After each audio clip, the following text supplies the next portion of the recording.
Fondamentalement Sport a à présent toute l'actualité du sport. Raphaël Redon qui s'intéresse cette semaine aux Jeux Olympiques, une semaine après l'attribution à Lima au Pérou de Paris 2024 et de Los Angeles 2028. Bonjour Raphaël. Eh bien bonjour à toutes et à tous, et c'est un plaisir de vous retrouver aujourd'hui pour une nouvelle chronique de Fondamentalement Sport, votre émission sport qui analyse les enjeux du sport en France et puis dans le monde. Et je suis heureux de vous retrouver aujourd'hui pour une nouvelle chronique. Et après avoir parlé un peu de l'argent dans le sport, dans le foot, le mercato, aujourd'hui j'avais envie d'aborder un sujet un peu différent qui vous a forcément concerné au cours de la semaine dernière avec l'élection officielle de Paris comme candidate, enfin comme ville hôte pour les Jeux Olympiques 2024. En effet, mercredi dernier à Lima pour une nouvelle grande réunion, grand meeting, Paris a officiellement été désigné pour accueillir ces Jeux Olympiques. Alors c'est dans les tuyaux depuis pas mal de temps maintenant, après que le CIO, Los Angeles, le maire de Los Angeles et Anne Hidalgo, la maire de Paris, se soient accordés pour décider d'un accord tripartite, c'est-à-dire un accord qui permettrait à Paris d'accueillir les Jeux Olympiques 2024, à Los Angeles d'accueillir ceux de 2028, et qui permettait aussi au CIO en une conférence, pouvoir désigner deux villes olympiques, sachant qu'aujourd'hui, il est beaucoup plus compliqué de trouver des villes candidates avec les enjeux actuels, contemporains, que ce soit au niveau sécuritaire, économique, social, et qui repoussent pas mal de candidatures. On avait vu l'arrêt de la candidature de Rome, de Budapest, et de Boston même, et finalement ils ont réussi à pouvoir désigner deux villes en une fois, deux pour le prix d'un comme on dira, et donc Tokyo 2020, Paris 2024 et Los Angeles 2028. Ça leur laisse du temps maintenant pour se projeter pour celle d'après qui sera en 2032. Bon, on n'y est pas encore, vous l'avez compris. Donc à Lima, voilà, comme je vous le disais, les trois parties sont entendues sur ça. Il y a déjà 2 mois, une conférence avait été tenue et cet accord avait été trouvé, était intéressant, et finalement, contrairement aux anciens modèles d'élection, ce vote s'est joué à main levée, donc c'est-à-dire que dans la salle, Thomas Bach, président du CIO, a tout simplement demandé si l'ensemble des dirigeants, des administrateurs au CIO étaient d'accord pour cet accord, c'est-à-dire élire Paris pour 2024 et Los Angeles pour 2028, et à l'unanimité, cet accord a été approuvé, donc ça permet à la France, 100 ans après, d'accueillir les Jeux Olympiques, et c'est une formidable nouvelle forcément pour notre pays de sport, forcément, et après les 2 échecs retentissants qu'on avait connus, notamment face à Londres en 2012.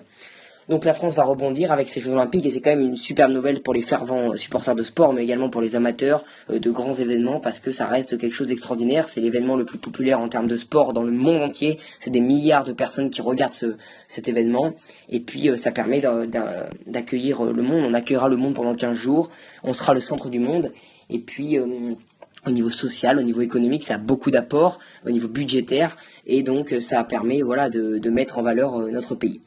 Après, cependant, il y a forcément des questions qui sont soulevées. Donc, c'est compliqué de mettre en place un débat sur une chronique aussi courte, mais j'avais envie de soulever 2 questions. La première, c'est celle au niveau financier. Donc clairement, aujourd'hui, Paris a quand même un avantage par rapport aux anciennes villes candidates et même par rapport à Los Angeles, c'est que la majorité, 95% des infrastructures sont construites. Il manque quoi? Aujourd'hui, il manque une piscine olympique qui va être construite dans la banlieue parisienne, et le village olympique. C'est la majorité des infrastructures. Après, quelques trucs par-ci par-là, bien sûr, mettre en place le terrain de beach volley au niveau de la Tour Eiffel, le tir à l'arc, tout ça. Mais sinon, l'ensemble des bâtiments sont construits, les stades sont là. Ils avaient été notamment rénovés pour l'Euro 2016. Et puis on a de nombreuses infrastructures à Paris. La voile aura lieu à Marseille, qui avait remporté une précédente convention face à La Rochelle et Le Havre pour accueillir ces épreuves de voile.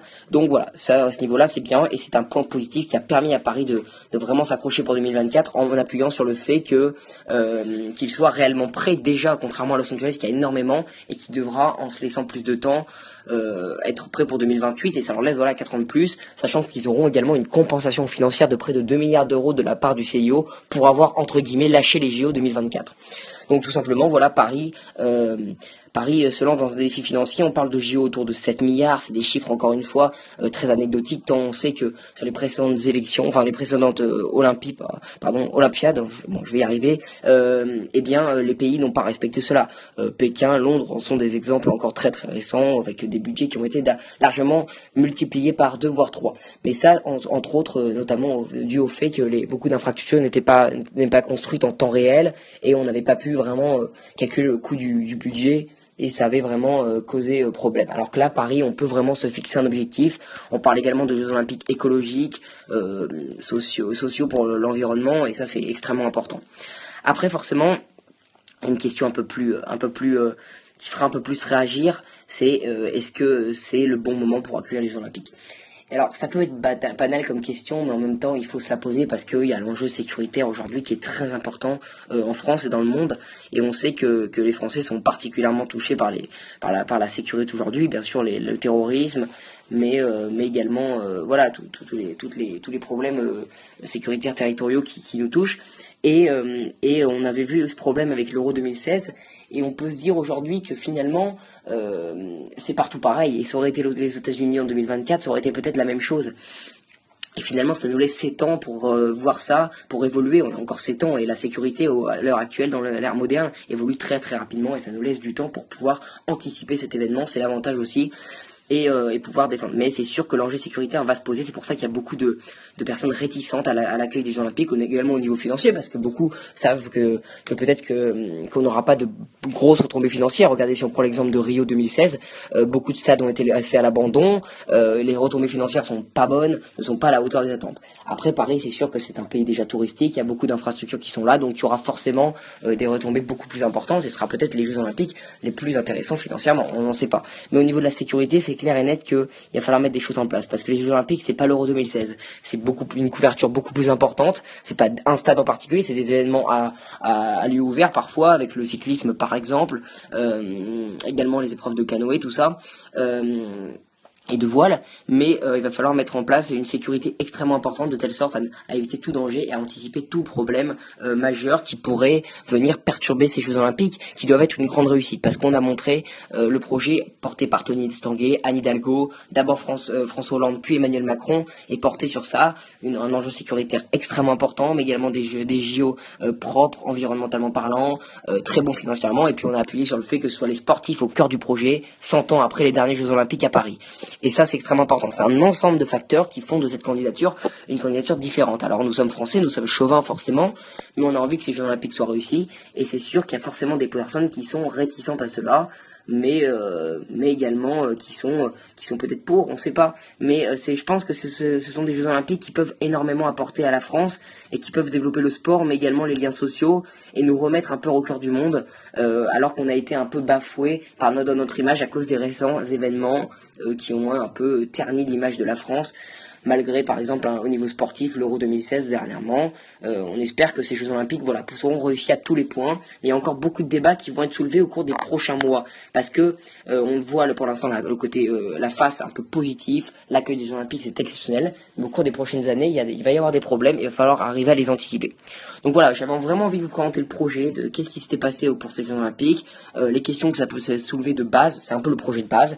Et c'est sûr que je pense que j'essaierai de faire une émission régulière sur les Jeux Olympiques, enfin peut-être une fois tous les trimestres ou semestres, pour voir l'évolution jusqu'en 2024. Bon, je sais pas si je serai encore là en 2024, mais en attendant que je sois là, écoutez, c'est peut-être intéressant de voir l'évolution et la préparation que va mettre en place le gouvernement pour accueillir au mieux ces Jeux Olympiques. Donc voilà pour cette émission. J'étais très heureux une nouvelle fois de vous la présenter, et puis j'espère qu'on va se retrouver très bientôt pour une nouvelle chronique. Voilà, je vous souhaite une bonne journée, à bientôt, au revoir. Merci beaucoup Raphaël, et tiens, plus qu'on y est, Emmanuel Macron et Thomas Black, le président du CIO, étaient à Marseille jeudi 21 septembre au matin. Ils ont notamment visité la Marina Olympique, c'est le nom qui a été donné au site des compétitions nautiques des Jeux Olympiques de Paris, puisqu'il faut le rappeler, donc la voile sera organisée à Marseille.